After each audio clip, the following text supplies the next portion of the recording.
রাজার ঘরে ছোট রানী এলো পদ্মাবতী।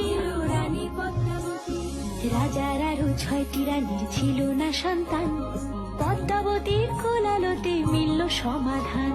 বছর যেতে জন্ম নিল 7 ছেলে 1 মেয়ে, হয় খুশির আকাশ হঠাৎ কালো মেঘে গেল ছেয়ে।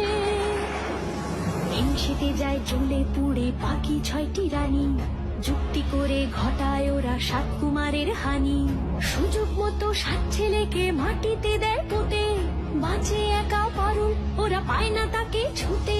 ধাইমা বাঁচায় সেই মেয়েকে বড় করে তোলে, 7 ভাইকে পায় যে পারুল 7টি চাপা ফুলে।